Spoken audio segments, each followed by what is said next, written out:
तो दोस्तों साइंस का एग्जाम बस आने ही वाला है ना। चलिए आज एक बहुत ही जरूरी चैप्टर का रिवीजन कर लेते हैं। जीव जनन कैसे करते हैं। ये वो चैप्टर है जो सवाल आने ही आने हैं, तो एक एक पॉइंट को ध्यान से समझना बहुत जरूरी है। चलिए फटाफट शुरू करते हैं। तो सबसे पहला और सबसे बेसिक सवाल, आखिर जीव जनन करते ही क्यों हैं? कभी सोचा है इस बारे में? देखिए, किसी एक जीव को जिंदा रहने के लिए खाना, पानी, सांस लेना ये सब जरूरी है, जनन जरूरी नहीं है। तो फिर इतनी एनर्जी क्यों खर्च करते हैं जीव इस प्रोसेस पर? जवाब सिंपल है, अपनी स्पीशीज को, अपनी प्रजाति को बचाए रखने के लिए। ये किसी एक इंडिविजुअल के लिए नहीं, बल्कि पूरी स्पीशीज के सर्वाइवल का सवाल है। अगर रिप्रोडक्शन नहीं होगा तो कोई भी स्पीशीज हमेशा के लिए खत्म हो जाएगी। अच्छा, तो इस रिवीजन में हम क्या क्या कवर करने वाले हैं? सबसे पहले जीवन का आधार डीएनए, फिर अलैंगिक जनन, उसके बाद पौधों में, और फिर मनुष्यों में लैंगिक जनन, और आखिर में हम बात करेंगे जनन स्वास्थ्य की। तो ये है हमारा आज का पूरा रोड मैप। तो चलिए शुरू करते हैं हमारे पहले टॉपिक से। देखिए, रिप्रोडक्शन को समझना है तो सबसे पहले हमें समझना होगा लाइफ के ब्लूप्रिंट को, यानी डीएनए को। ये पूरी प्रोसेस का आप कह सकते हैं हार्ट है। तो ये डीएनए आखिर है क्या? सिंपल भाषा में समझिए, ये लाइफ का ब्लूप्रिंट है, एक इंस्ट्रक्शन मैनुअल। इसी मॉलिक्यूल के अंदर किसी भी जीव की सारी जानकारी A to Z छुपी होती है। वो कैसा दिखेगा, उसका शरीर कैसे काम करेगा, सब कुछ। इसीलिए रिप्रोडक्शन का सबसे पहला और सबसे इंपॉर्टेंट स्टेप क्या है? डीएनए की एक कॉपी बनाना, ताकि ये सारी इंफॉर्मेशन अगली जनरेशन तक पास ऑन हो सके। ये पॉइंट याद रखिएगा, बहुत क्रूशियल है। चलिए अब बात करते हैं रिप्रोडक्शन के पहले मेन टाइप की, अलैंगिक जनन या एसेक्सुअल रिप्रोडक्शन। जैसा कि नाम से ही पता चल रहा है, इसमें सिर्फ एक पेरेंट की जरूरत होती है। और हाँ, एग्जाम पॉइंट ऑफ व्यू से ये टॉपिक बहुत इंपॉर्टेंट है। इसके जो अलग अलग टाइप्स हैं ना, उनसे क्वेश्चंस बनते ही बनते हैं, तो ध्यान दीजिएगा। तो इसकी डेफिनेशन बहुत सीधी सादी है। एसेक्सुअल रिप्रोडक्शन में सिर्फ एक पेरेंट इन्वॉल्व होता है, और जो नई संतान, जो ऑफस्प्रिंग पैदा होती है, वो जेनेटिकली और फिजिकली एकदम एग्जैक्ट कॉपी होती है अपने पेरेंट की। एक तरह से कह सकते हैं क्लोन होती है। इसमें कोई जेनेटिक मिक्सिंग नहीं होती। इसका सबसे कॉमन एग्जाम्पल है विखंडन यानी फिशन, और बेस्ट एग्जाम्पल अमीबा। ये जो डायग्राम आप देख रहे हैं ना, इससे एग्जाम के लिए अच्छे से प्रैक्टिस कर लीजिएगा। इसमें होता क्या है, एक सेल बस दो डॉटर सेल्स में, दो हिस्सों में बट जाता है, और हर हिस्सा एक नया अमीबा बन जाता है। सिंपल, फास्ट एंड इफेक्टिव, है ना? अब आता है पुनरुद्भवन यानी रीजेनरेशन, और ये तो कमाल का है। प्लेनेरिया जैसे कुछ जीव होते हैं जिनकी बॉडी का अगर कोई हिस्सा कट जाए तो वो उस कटे हुए हिस्से से एक पूरा का पूरा नया जीव बना लेते हैं। मतलब सोचिए, अगर आप एक प्लेनेरिया को कई टुकड़ों में काट दें तो हर टुकड़ा एक नया कंप्लीट प्लेनेरिया बन जाएगा। अमेजिंग पावर है ये। नेक्स्ट अप है मुकुलन यानी बडिंग, और इसका टेक्स्ट बुक एग्जाम्पल है हाइड्रा। यहां देखिए, पेरेंट हाइड्रा की बॉडी पर एक छोटा सा उभार, एक आउटग्रोथ निकलती है, जिसे मुकुल या बड कहते हैं। ये बड धीरे धीरे बड़ा होता है, और जब पूरी तरह डेवलप हो जाता है तो पेरेंट बॉडी से अलग होकर एक नया इंडिपेंडेंट हाइड्रा बन जाता है। ये एग्जाम्पल भी एग्जाम्स में खूब पूछा जाता है। इस सेक्सुअल रिप्रोडक्शन का एक और तरीका है बीजाणु समासंग या स्पोर फॉर्मेशन। कभी ब्रेड पर लगी फफूंद देखी है? वो राइजोपस फंगस ही होता है।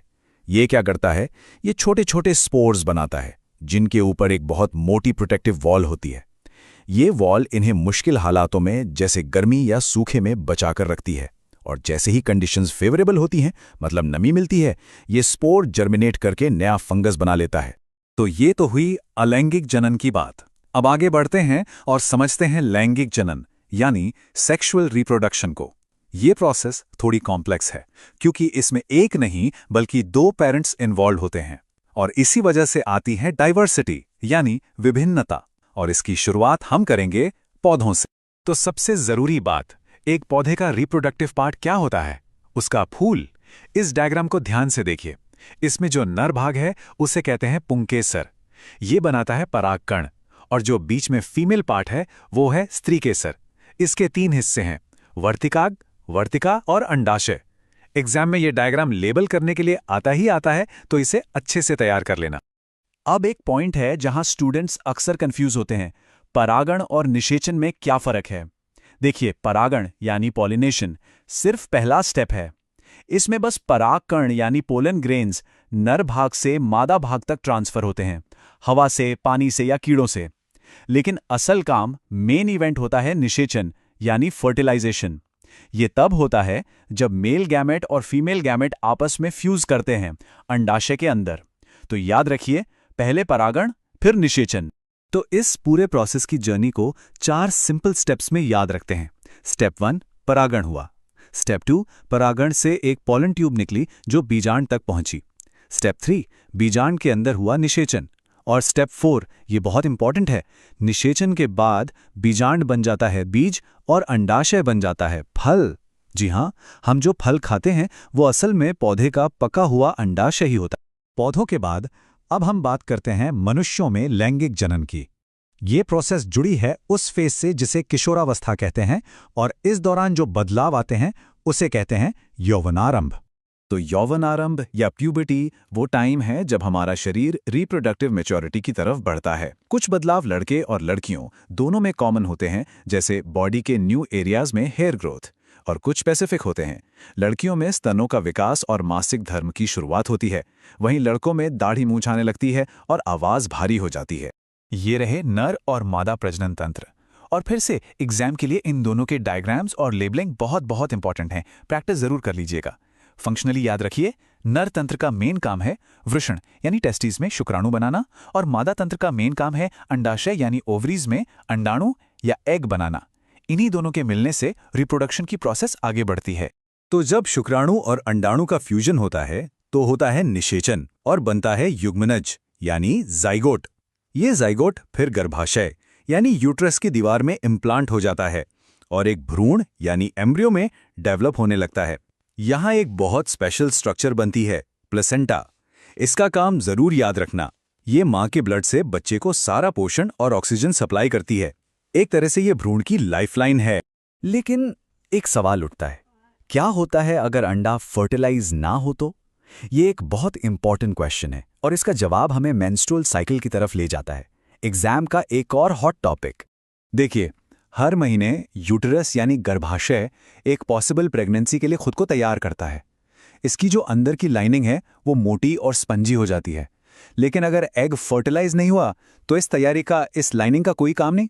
तो ये लाइनिंग टूट जाती है और ब्लड और म्यूकस के रूप में योनि से बाहर निकल जाती है। इसी प्रोसेस को मासिक धर्म या मेंस्ट्रुएशन कहते हैं और ये साइकिल लगभग हर महीने रिपीट होता है। चलिए अब आते हैं हमारे आखिरी लेकिन बहुत ही जरूरी सेक्शन पर, जनन स्वास्थ्य यानी रिप्रोडक्टिव हेल्थ, क्योंकि सेक्सुअल मैच्योरिटी के साथ साथ आती है नॉलेज और रिस्पॉन्सिबिलिटी। तो फैमिली प्लानिंग के लिए और साथ ही यौन संचारित रोगों यानी STDs से बचने के लिए कॉन्ट्रासेप्शन के कई तरीके अवेलेबल हैं। एग्जाम के लिए आपको हर मेथड का कम से कम एक एग्जाम्पल पता होना चाहिए, जैसे बैरियर मेथड्स में कॉन्डम, हार्मोनल मेथड्स में कॉन्ट्रासेप्टिव पिल्स, इंट्रायूटेरिन डिवाइसेस यानी IUDs में कॉपर टी और सर्जिकल मेथड्स। ये सारे तरीके लोगों को अपने रिप्रोडक्टिव हेल्थ के बारे में इन्फॉर्म्ड डिसीजंस लेने में मदद करते हैं। और इस रिवीजन को हम इसी एक जरूरी सवाल के साथ खत्म करते हैं। याद रखिए, रिप्रोडक्टिव हेल्थ सिर्फ एक बायोलॉजिकल टॉपिक नहीं है। एक हेल्दी सोसाइटी सिर्फ हेल्दी बॉडीज से नहीं बनती, बल्कि ऐसे रिस्पॉन्सिबल सिटीजन से बनती है जिनके पास सही जानकारी हो और जो सही फैसले ले सकें। तो इस चैप्टर को सिर्फ एग्जाम के लिए नहीं, बल्कि लाइफ के लिए भी समझिए। आपके एग्जाम्स के लिए ऑल द वेरी बेस्ट।